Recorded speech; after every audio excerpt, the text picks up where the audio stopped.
Everyone, welcome back to the channel. This video, we're going to recap 16 games Tuesday, September 14th.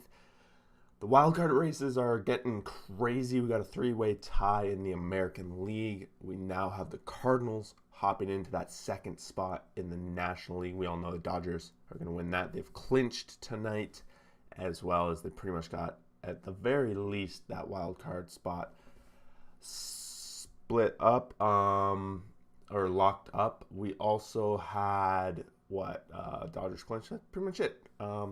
16 games across the MLB. So we're going to jump into it with the first game of the night. Indians 3, Twins 1. These guys played a doubleheader of meaningless proportions, but we're still going to talk about it. Zimmer hits his 7th home run of the season in the 5th inning that ties the game up 1-1. At the time, it was the bottom of the lineup for the Twins that scored their run.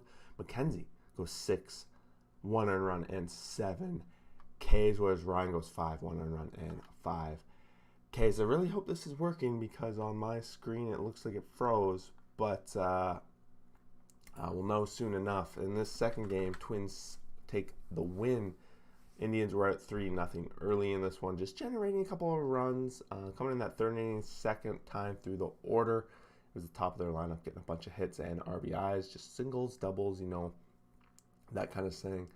And then the Twins piled on. 4th inning, they get 4 runs, just generated it. And then in the 6th inning, a couple of runs being scored by Minnesota off the bat of Jeffers, who had a good night, 3-hit, 4 RBIs. In this game, Allen goes 3.24 runs, 3 Ks. Barnes 4, 3 runs, 2 Ks. Not gonna spend too much time on a doubleheader. That doesn't mean a whole lot. Next up, Pirates 6, Reds 5, and I had to admit, coming into this game, Wade Miley on the mound, must-win game for the Reds. Figured they were gonna come through, but the Pirates just piled on. 3 runs in that first inning, really got to Wade Miley early. No home runs coming off the bats of the Pirates at all. It was the middle of their lineup. Tsugo, 2-hit multi-RBI night. Stallings with a 2-hit multi-RBI night. They piled on 3 more in the 5th to take a 6-0 lead after 5 innings. Cincinnati does manage to get their name in the game with 4 runs coming in that 6th inning. Again, just teams generating runs yesterday, nothing else other than that. They come within 2, and then in the 9th, Castellanos hits his 29th home run of the season. But that's as close as they get as they lose an important game 6-5. Miley goes 4.15 earned runs and only 1 strikeout, picking up his 6th loss of the season, whereas Peters on the other side goes 5 scoreless, striking out 5, and he's going to get the win for the Pirates. Next up, Tigers 1, Brewers 0, and Tigers this season have had a pretty good record when playing the better teams, believe it or not. This game was shutout baseball until the 11th inning, where the Tigers scored that 1 run from the guy that started on second. Of course, Tigers 7 games below 500, still competing every day. We have the Brewers only getting a 4-hit night. Peralta for the Brewers, 6 innings pitched, 9 strikeouts and only 2 hits. Whereas Willie Peralta on the other side, we had Peralta versus Peralta, 6, 0 runs and 5 Ks. Detroit picks up a win there. Cubs 6, Phillies 3, and the Cubs have actually played fairly decent over the past few weeks. Probably a winning record, if not a little bit around 500. But they're playing spoiler, and they knocked these Phillies back down to 500. It's starting to get dicey for them. Luckily for them, the Braves did find a loss as well. They were out to a 1-0 lead in that first inning when Herrera led things off with a home run. But then we see the Cubs come piling in that 5th inning. Wisdom, 2-run shot, and Revez hits a solo shot for 3 runs total, but they add another one in there as well. Philly puts up 2 in the 6th. But that's as close as they get, 4-3, because the Cubs put up even more in the 7th. Sampson goes 5, 2 runs, 3 Ks, picking up his first MLB win. And Gibson, 5, 4 runs, 7 Ks, giving up multiple home runs in that 5th inning. Gibson has not quite been the pitcher that the Phillies were hoping he would be. Next up game, doesn't matter. Nationals 8, Marlins 2. And after 5, the Nationals were up 4-1, and Zimmerman is getting the only home run for the Nationals, his 14th of the season, coming off Luzardo. And on the other side, Diaz hitting multiple home runs for the Marlins, getting up to 5 on the season. Luzardo still hasn't really settled into the pitcher that Miami thought they were getting in that trade. 4.14 earned runs, giving up that one home run and only one strikeout. Fede goes 5, 108 Ks for a good outing. Fede just tends to have some good outings, and then other outings are just atrocious. This is one of the good ones. The Yankees 7, Orioles 2, and the Yankees finding what the Jays found, just that they can score a lot of home runs off the Orioles, and that's what they did last night. I believe they got 5 spread across. Judge led things off in that first inning, a 2-run shot, giving them a 2-0 lead. They didn't really look back after that. Stanton comes in and hits a 2-run shot in the third, and Voit adds a solo shot. So they're up 5-0 early. We see the Orioles generate a run, and that's as close as they'll get because New York hits a couple more in this game. Gallo his 34th, and then LeMahieu his 10th. So all the runs basically coming off home runs for the Yankees. Garrett Cole's back. He didn't really miss much time for that hamstring injury or whatever he had. 5 innings pitched, 1 earned run, 7 Ks, and Wells on the other side 4, 5 earned runs, giving up multiple home runs and the loss. Big win for the Yankees. They tie up the wild card race with Boston and the Jays because the Jays lost to the Rays 2-0. Not a lot going for them. They were shut down to 3 hits total, and it was 2 home runs that got it done for the Rays. We had Choi hit a solo shot in the second to give them the 1-0 lead, and then in the 8th they add an insurance run when Brennan Lowe hits one. Rasmussen goes 5, 0 runs, 3 Ks. Berrios had a good outing, 7 innings pitched, 1 run and 4 Ks. He just did not get the run support. And the Jays, they find a loss, but they're right there, smack dead in the wild card races. If you said that's where they'd be 2 weeks ago, they'd be ecstatic.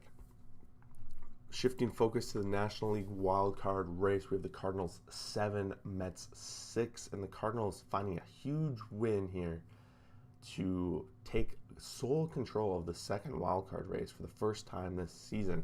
They did have the division lead at one point, we must not forget, but then they went on a little bit of a downer as the Brewers went on that huge win streak early.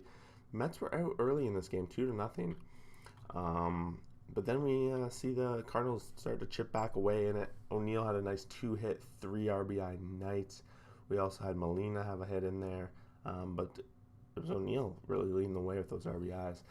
They were down 3-2 heading into the 8th when we have O'Neill hit his 28th home run of the season, a 2-run shot that actually gives them the lead. We go to the bottom of the 9th, and the Mets' Baez hits a solo shot again. Gallegos has his 8th blown save of the season. The Cardinals just can't seem to find someone that can consistently save the game for them. So that could be a concern heading in the playoffs. We do see them score 3 runs in the top of the 11th, I think it was. Yeah, and 2 are only answered by the Mets, so they're going to lose that one. Braves lose to the Rockies 5-4 in a game where they could pretty much have sealed the deal in the division, but I still think the division is pretty much closed with the way the Phillies have been playing and the fact that they're 9 games above 500 where the Phillies are at 500, so not a whole lot to go there. We have Duvall hitting his 35th home run of the season, coming in that 8th inning to bring it within 1 run and give the Braves some hope that they're going to come back in this one, but they don't. Trevor Story hits his 22nd, Rogers his 12th, a 2-run shot for Rogers in the 5th, gives them a 4-2 lead at the time, and they don't have to look back after that. Gray goes 5, 207 Ks, and it's a decent outing. He's had a pretty good ERA for him this season, and just not the complete run support to pick up wins all the time. Tucson goes 4 earned runs, and 5 Ks for the Braves. Rangers 8, Astros 1. Not a lot to say here. The Rangers offense really just piled it on. Greinke not looking super great as of late. Nate Lowe hits his 15th of the season, kicking things off with 2 out. 2-run shot for him. And then in the 3rd, we see Elias Garcia hit his 30th. I remember at one point when that guy was up above the league leaders Peters hits his 12th in the 6th, so they just pile it on 3-run shot, or 3-run shot there. So Greinke had some home run problems, which really led to 7 earned runs over 5. And Lyles on the other side goes 0 earned runs, 7 Ks. The guy is starting to find some form. Maybe it's the lack of pressure, but Texas wins a pretty much a meaningless game. Oakland loses again, and it was a chance for them to maybe make up because technically the leading wildcard team lost, but they lost again. And again, they were out 6-0 now going into the bottom of the third, and they let Kansas City generate a few runs. Merrifield had a 3-hit RBI night. Lopez, another 3-hit RBI night. And Isbell, 3-hit RBI night. Dozier hits his 12th. Perez, his 43rd. 2 hits, 4 RBIs. 3 of them coming off that home run. And Isbell hits his first home run as well.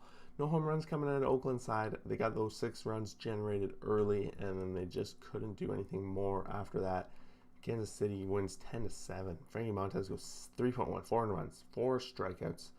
And the Royals threw out a bullpen-style game that really, or maybe not. Carr might have been the guy that was supposed to pitch longer. He went 1, but gave up 5 earned runs, including that second inning. He was out there for the second inning.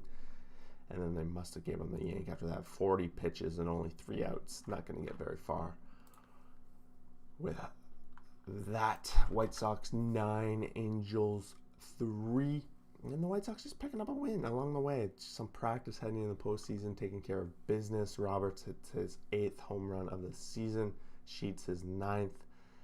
Not a whole lot to say. Gonsolin his 6th, and Walsh his 27th for the Angels. Giolito only goes 4, giving up 3 earned runs and a couple home runs with 8 strikeouts.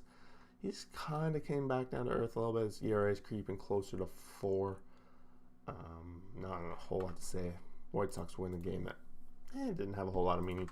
Giants 6, Padres 1. So this is the longest winning streak for the Giants in over a decade, which is pretty crazy at 9.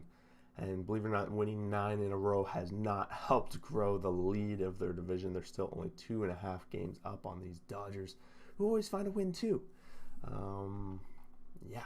Buster Posey leads things off for his team, getting a solo shot in that first inning, giving them the lead. San Diego trying to stay in this wild card hunt. They're not getting any home runs. They only score the 1 run in the third before the Giants really open things up and generate all their runs down the stretch.